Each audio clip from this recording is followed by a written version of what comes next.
A man accepts a demolition job and takes his daughter with him to the desert. Unbeknownst to the pair, the clients intend to involve them in a nefarious illegal scheme. Late one night, Scott and his wife Linda track their daughter's phone to a house party on the outskirts of town since she's 3 hours past her curfew. Before he gets out of the truck, the woman tells the husband not to do anything rash. However, the man grabs a rubber mallet from the toolbox and heads inside. He catches Jane, his daughter, making out with someone by the window. When she sees her father, the embarrassed teen asks what he's doing there. Scott says he's come to take her home because she's too young to be at these kinds of parties. Jane refuses to cooperate, so the father swings her over his shoulder, carries her to the truck, and places her in the back seat. Minutes later on the drive back, Linda tries to calm her husband and daughter down while they argue. The teen asks how they even found her, so the man reveals that they placed a tracker on her phone because she's always out late and never tells them where she is. Suddenly, a vehicle speeds past the family, angering Scott, who thinks the other driver intentionally cut him off. Later, they stop at a gas station to fill the tank, and the father immediately recognizes the truck at the adjacent pump. Linda begs her husband to stay in the vehicle, worried he might let his emotions get the best of him. However, Scott gets out of the truck, reasoning that he needs to do so to get gas. Moments later, he confronts the man for cutting him off earlier, explaining that his family was in the truck. Eventually, the wife and daughter get out of the vehicle to try and defuse the situation. Scott grabs the mallet and insists all he wants is an apology, but when the other driver inches closer, he pushes him away. Suddenly, the man pulls a gun out and a scuffle ensues. In the chaos, the weapon accidentally goes off, mortally wounding Linda, who falls to the ground. Panicked, Scott tells Jane to call an ambulance, but the gunshot noise causes the teen to lose her hearing. 1 year later, the father practices sign language inside his truck. Then, he speaks to Jane's doctor, who says there hasn't been any changes to his daughter's hearing and refusal to speak. The man shows the physician a cochlear implant that might double the teen's hearing and give her a shot at a normal life. So the doctor calmly explains that his daughter's refusal to speak might still be trauma from the incident,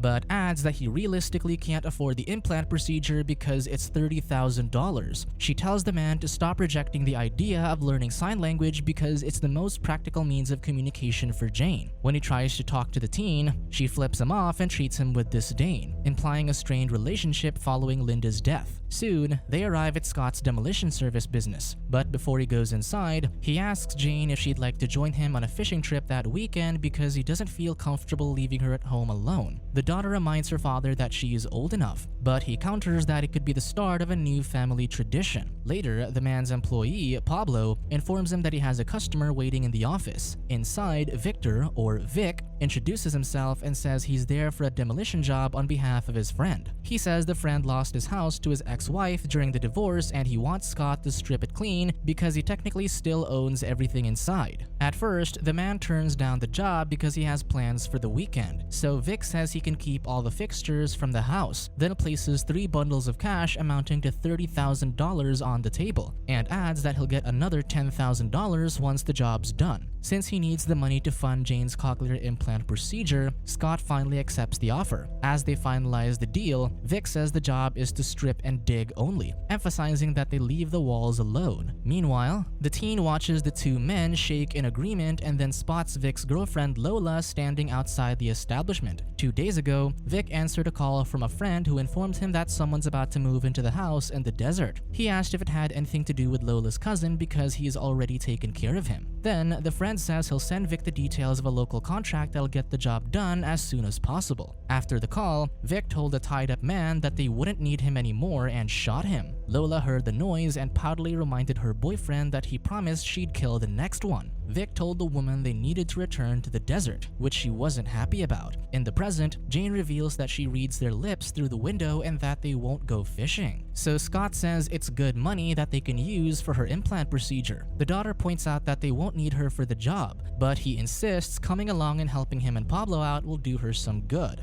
That afternoon, they take the truck and a camper to the desert so they won't need to drive back home every day. When they arrive, Pablo remarks how strange it is for the dilapidated house to have such a nice patio. Inside, Scott checks the faucet and the light switches and deduces the utilities were shut off. Suddenly, a homeless teen runs out of a room hoping to escape. The father pins him to the wall and asks what he's doing there. The trespasser, who introduces introduces himself as Tommy, says he was only looking for a place to sleep. Scott tells Pablo to call the police, but upon seeing the teen begging them not to, the sympathetic Jane asks her father to reconsider. Later, they feed Tommy and he confides that he ran away from home because there's a warrant for his arrest for stealing a car. When he learns that Jane doesn't like working with her father, Tommy tells her not to take her time with Scott for granted. Before he leaves, the teen thanks the family for not calling the cops and for the meal. Then, he opens a lockbox of knickknacks he picked up on the road and gives Jane a necklace with a small pocket knife pendant. Hours later, the group proceeds to strip the house of all removable fixtures. When Scott hears his daughter using a sledgehammer on the wall, he quickly tells her to stop because leaving the walls intact was one of the client's specific instructions. She asks if she messed up, so the father assures her that everything's okay. After the teen steps away for a moment, Scott wordly tells Pablo that Jane's mistake might have cost them the contract. Seconds later, the employee shows the man a thick bundle of money he pulled from inside the wall. He thinks they're in a stash house and that they should inform the authorities. However, Scott reminds Pablo that the client knows who he is, then says he'll go into town to buy supplies so they can plaster the wall and pretend they didn't see anything. That evening, after purchasing all the supplies, the father contemplates calling the police but ultimately decides against it. When he returns to the house, he's surprised to find Jane tied up with a gag over her mouth. Suddenly, a man and a woman wearing ski masks threaten to shoot him unless he surrenders his keys and wallet and gets down on his knees. Distraught, the father says he can't believe it's happening all over again. He asks why his daughter's cheeks all bloody, and the captor explains that they had to hit her a few times because she wasn't listening to their instructions. So Scott tells him that it's because she can't hear. The father thinks the masked man is the client's friend who lost the house in the divorce. However, he doesn't confirm the allegation and reveals that they needed the cover-up of a salvage crew before the excavation team arrived. Because they showed up with the necessary machinery and tools, the neighbors won't bother to investigate the noise anymore. Suddenly, Pablo, who managed to wriggle out of his binds, tries to make a run for it. Unfortunately, the armed woman shoots and kills him. Just as they're about to finish off the two other hostages, Scott points out that they can't afford to lose them because they'll need their expertise when handling the machinery and tools. The masked pair, who's revealed to be Vic and Lola, move to the kitchen to have a private conversation. The woman thinks they need to stick to the original plan and dig up the patio themselves. However, her boyfriend reminds her that it was her cousin who dug it up last time and they had to kill him. He thinks it's best to let the professionals handle it, especially since they could risk the excavation team finding, in 2 days, what they hid under the patio. After the captives clean up Pablo's blood from the floor, Vic notices the father using sign language, so he threatens to break the teen's hands unless they stick to lip reading from now on. Later, Scott asks the masked man what's under the patio, and the latter says all he needs to know is that whatever it is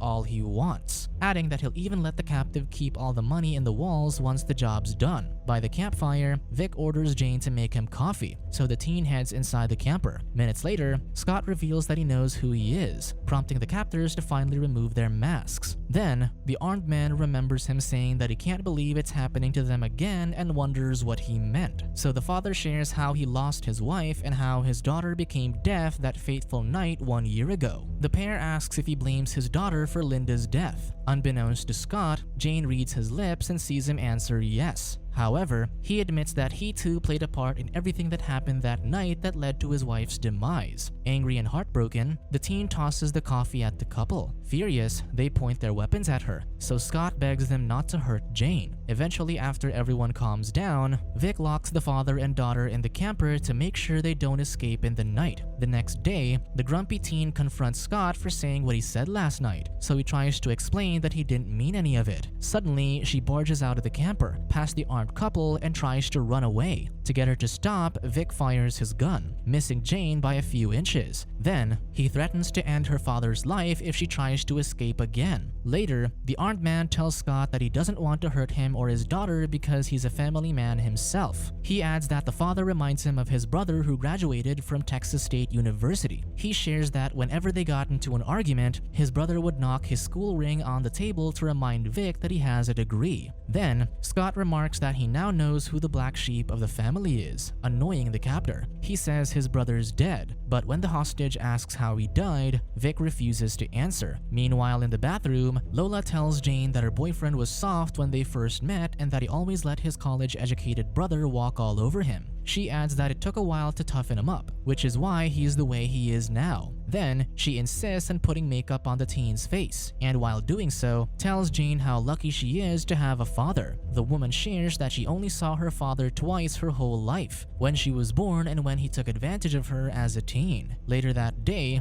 a utility locator arrives to mark the lines before the excavation crew gets in, so Vic orders Scott to speak to the man, making sure he doesn't raise any suspicions while he holds Jane at gunpoint in the camper. Even though he knows the captor's listening in through a Bluetooth earpiece, Scott tries to steer the conversation with a utility contractor to possibly calling 911. Unfortunately, the clueless man doesn't understand what he's trying to say, and after he leaves, the irate Vic threatens to shoot the teen. To calm the armed man down, the father says he got rid of the utility contractor just like they wanted. Eventually, the father and daughter return to work, breaking down the concrete patio and digging up the dirt underneath. Concurrently, in the camper, the couple argue about whose fault it is that they're in their current predicament. Lola reminds him that his brother tried to kill her, and she worries if they move the object under the patio to a different location, someone else is gonna find it. After the spat, the girlfriend initiates intimacy, and when Jane sees the preoccupied captors, she uses sign language to tell Scott that it's their only chance to escape. Minutes later, Lola realizes that it's gotten quiet, and when they go to check, find their hostages missing. Meanwhile, the father and daughter reach the main road, and they flag down the first vehicle that comes along. Unfortunately, it's the captors, and when Scott begs them to let him and his child go, Vic says they still need to finish the job. Defeated, the father and the teen get on the truck and join the couple back to the house. Inside, the sadistic pair punishes Scott by tying him up and punching him repeatedly. Seconds later, Lola places a gag over Jane's mouth and slams the gun on her hand. Later that night, the oblivious Tommy returns to the house and finds Pablo's body. He enters the work tent over the patio and the couple points their guns at him. Scott tells the pair to let him go, but despite the drifters' desperate pleas for mercy, Lola shoots him in the head. Eventually, after hours of digging, they reach a large wooden crate, and Scott points out the putrid smell emanating from the box. They carry it inside, and when the father sees the Texas State University ring roll out, deduces that it contains Vic's brother's corpse. Lola commends her boyfriend for standing up to his brother, especially when he tried to kill him and steal his girl and money. However, Vic recalls her saying that his brother tried to kill her as well, so she quickly corrects herself. Scott scoffs and asks the armed man if he actually believes his girlfriend, which he says doesn't seem like the sharing type. Since they've unearthed their brother's body, the couple decide it's time they find a new location to dump everyone they've killed, including the father and daughter, so Lola takes Scott and Jane outside. But just as she's about to pull the trigger, Vic calls her over. The suspicious boyfriend asks the woman if his brother tried to kill her because he's wondered for some time that they might have had a relationship. Meanwhile, the teen apologizes for sneaking out that night and admits she blames herself for what happened to her mother. However, Scott tells her that it wasn't her fault and that they need to forgive each other and themselves. Concurrently, Lola admits that she slept with Vic's criminal brother and father, which is why she feels entitled to the money in the house. She adds that she saved the man from his family and that he should be thanking her. Surprisingly, Vic doesn't care that the woman manipulated him into killing his brother, and even says that it only proves that she's the person he wants to marry. While the couple kiss, Scott and Jane try to run away, so the armed man shoots the father. Vic steps on the injury to inflict even more pain, while Lola beats the daughter up. Suddenly, the teen remembers the pocket knife pendant, so she uses it to slice the woman's throat. Distraught, the boyfriend cries as he cradles the dying Lola in his arms. Scott and Jane run to the truck,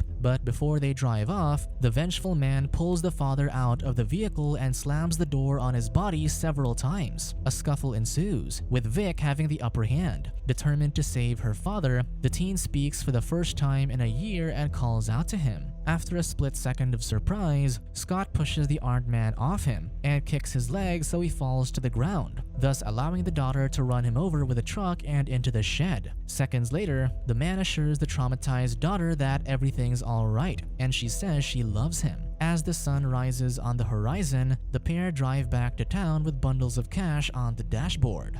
Subscribe to watch more videos like this, turn on notifications and leave a like to help the channel out. Thank you for watching.